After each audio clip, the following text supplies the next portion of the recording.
My grandfather was a quiet man, not the type to vie for any attention.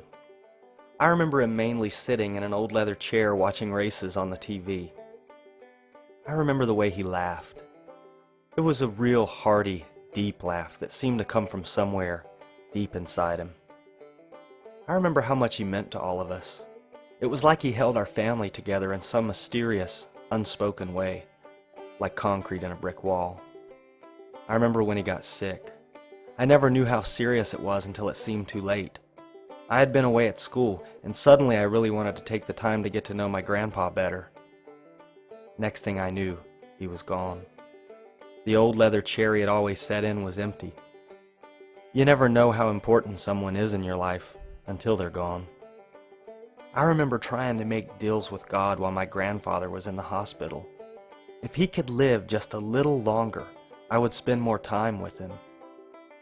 I'm sure we were all making our own separate deals with God, but in the end, God decided he needed my grandfather more than I did. I always wanted to make a video about my grandpa's life, about his music and the things he loved. It all seems a bit too late for that now that all I'm left with are the old photos and the old home movies. But I think I can make the video anyway. I think I can still get to know my grandfather better, and I can't think of a better way than to hop in my car and head back to where I'm from. I'm gonna start at my grandma's house.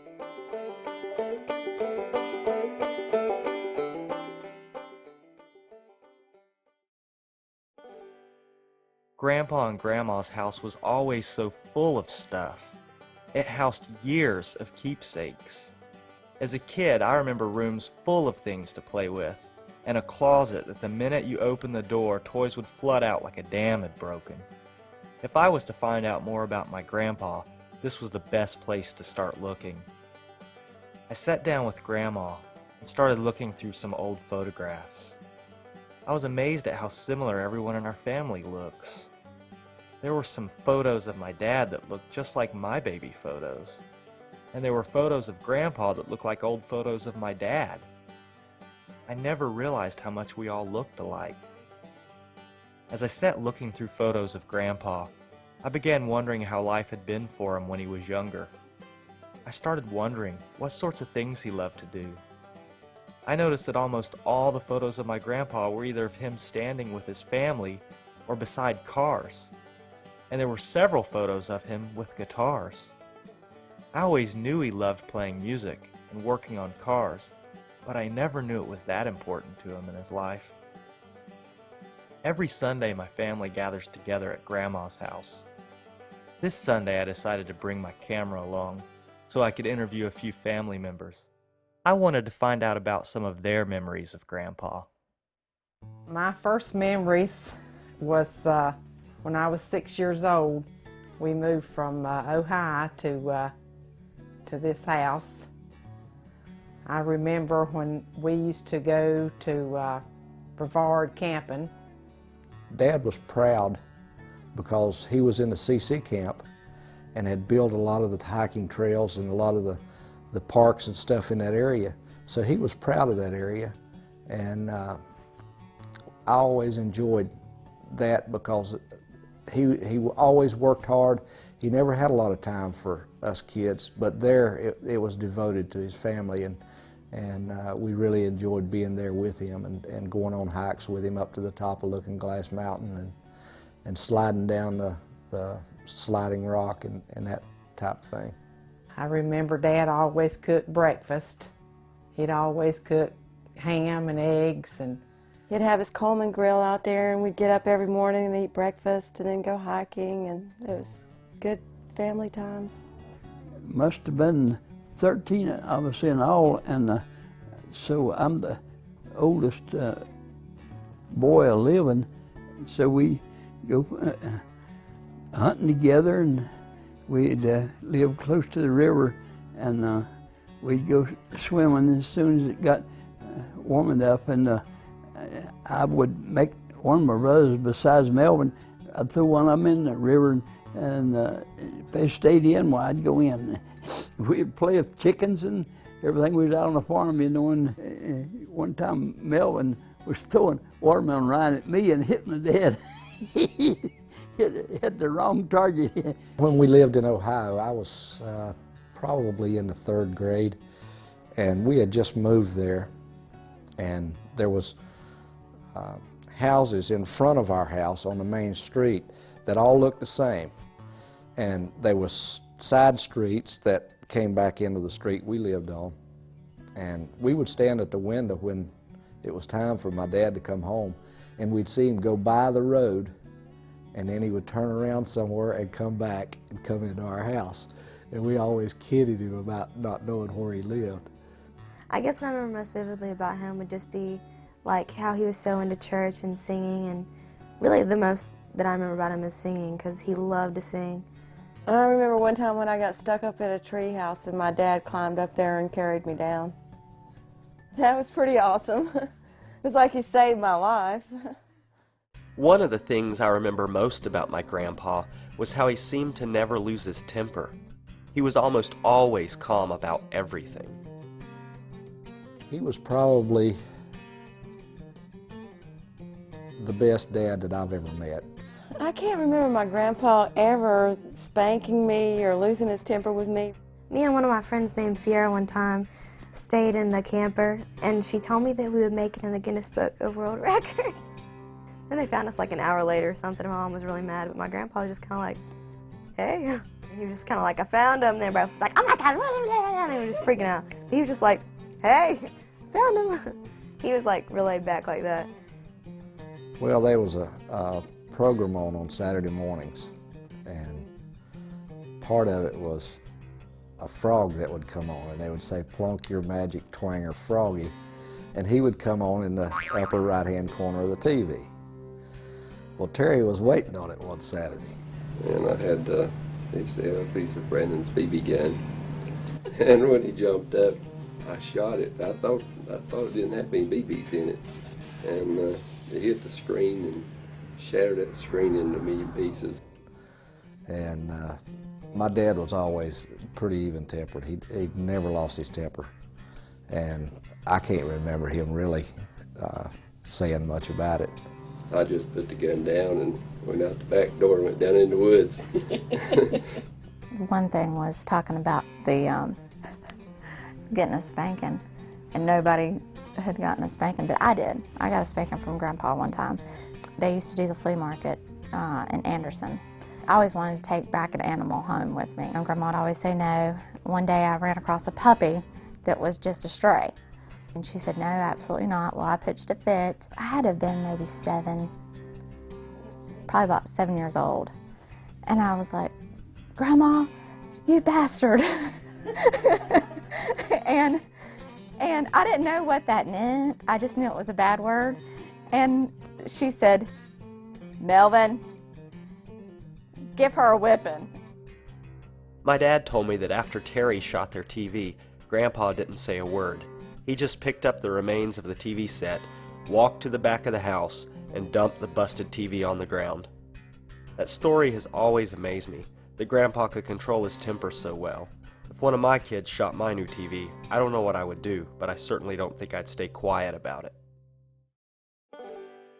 He really liked baseball, and whenever he was young enough to play baseball, I can remember on Sundays we would go to my grandpa, his dad's house, and we would go to this nearby school, and all of his brothers and brother-in-laws and grandkids would play baseball. And he really enjoyed baseball. He really enjoyed in his later years watching baseball. I would say that was probably his hobby. He could tell you, he could name the players on the teams. He knew where the team stood any time of the year. He really kept up with that part of the game. If you asked Grandpa what he did, he would probably say a machinist and a mechanic. And he was probably proudest of being a machinist because he was really good at it. He could take a mess that another mechanic had made and straighten it out. He would work at Auto Supply, and then he would come home and work on cars. When I was a little girl, about 2 years old, my mom used to put these little worker garage clothes on me, and I'd go out in the garage and be my dad's little helper. And you know, I always felt safe with my dad. I never got hurt while I was in the garage. He always took care of me. You know, I can remember when some of the drivers at the Hickory Speedway would be at the garage at night, and him and Johnny Elliott would be building race car engines. He could do more with a engine than anybody I've ever seen. I once asked my grandpa if he would help me learn to play the guitar, and I remember how happy he was that I showed some interest in his music. He chuckled as I got frustrated with how hard it was, and I watched as he ran his fingers over the strings like it was second nature to him. He made it look so easy. Well, he played music ever since I've known him, but he got out of it there a while, and then he got back in it after he retired. Him and his brother would get together and pick and sing. Melvin he took an old dollar watch and went across the river and traded it for an old guitar, and the fellow showed him a few chords on it, and he brought it home and said, "Look here, what I trade that old dollar watch for this guitar." I wouldn't even like music, I don't think, if it wasn't for him. He would always sing country, and he played guitar and the harmonica and the banjo. If they were playing music at our house, we were gone. I mean, me and my brothers would hit the road, we'd go somewhere. It wasn't something that we enjoyed. I know, you know, we'd leave, we'd come back, he'd have his music cranked up loud and listen to music all the time. And at the time, I didn't like country music, I only liked rock and roll, but when I turned 50, I started listening to country music. Now I love it. Well, I used to not like it, now I like it a lot. And it just I guess I kind of started liking it because it reminds me of him, maybe. Maybe that's why, I don't know. One day, me and Grandma come rolling up. I could see, when we pull up, I could see him through the garage windows dancing. I mean, he was dancing, jamming out, and you know, when we started to open up the door, he was dancing, and then he just goes straight into a walk. I mean, he just goes straight into a walk, like dance, went into a walk, and just bebopped on over like nothing ever happened.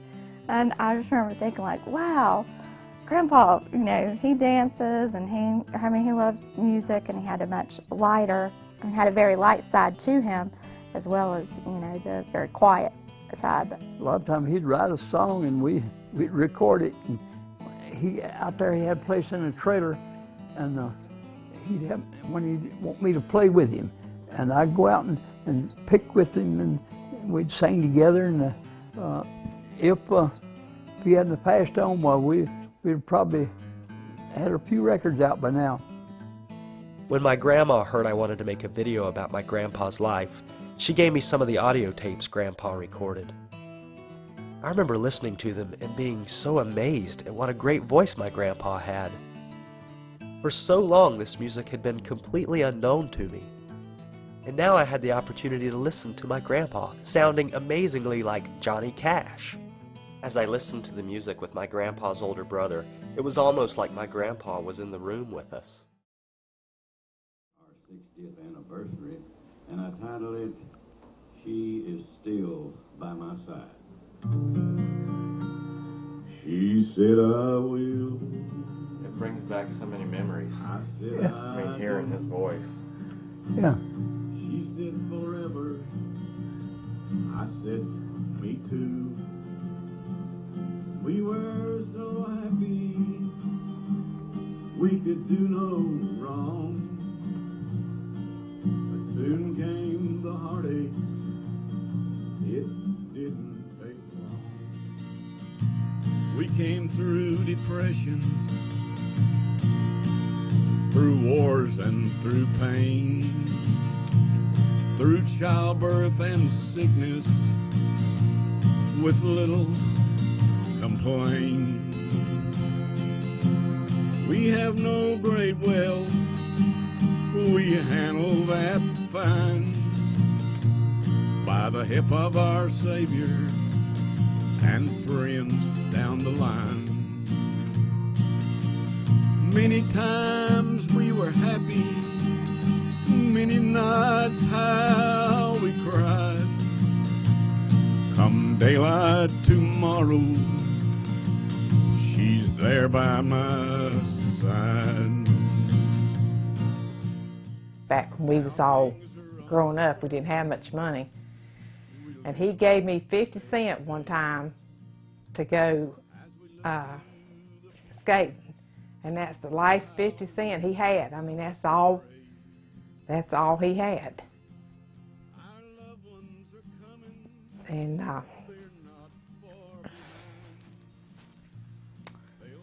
yeah, he would give you anything he had, and he'd help you any way he could. He stuck to his belief pretty close, and so in other words, he knew the Bible, and so he see somebody preaching something that wasn't truth or wasn't out of the Bible, why he'd condemn them for it. He showed me how I ought to be, but I've never been able to reach that point. Anytime that I'm going to do something bad, it's not really like a guilty conscience. It's more like, what would my grandpa have done? Like, because he was like a dad to me, you know? So, I don't know. I guess in a way he just kind of keeps me out of trouble. Keeps me straight. I know that Grandpa loved all of his kids, all of his grandkids, would have done anything for any of them. I've never really met anybody like him in that sense, you know. When he's in intensive care, he told Dwayne, the last thing he told him before they put him on that ventilator was, he said, Dwayne, he said, keep the family together. He said, keep, you know, just try to keep the family together. The main thing I learned from my dad's life is just to never complicate your life, keep it simple, keep your faith, and to always keep your family first, because you're going to have your family with you hopefully forever. I don't think that any one of us really knew how much we really loved Grandpa and how much we would miss him, because he was just always there in the background. Always there is like, you know, you just kind of take that person for granted, because they're just there. You can never imagine life without that person. How do you sum up the life of a man? Can my grandfather's life really be summed up in old photographs and home movies? If I gathered up all the photos ever taken, could I ever truly know what went on in my grandfather's head? Could I know what he thought about when he laid awake at night, or how he worried for his children during the dark days of the Depression? One thing I've learned while putting together this documentary is the importance of family, and of really soaking in every moment you have together in this life.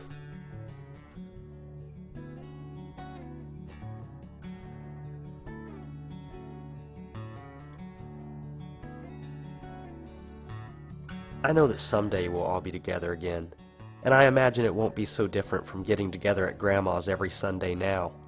We'll enjoy each other's company, and we'll remember the memories we made with Grandpa together in this life.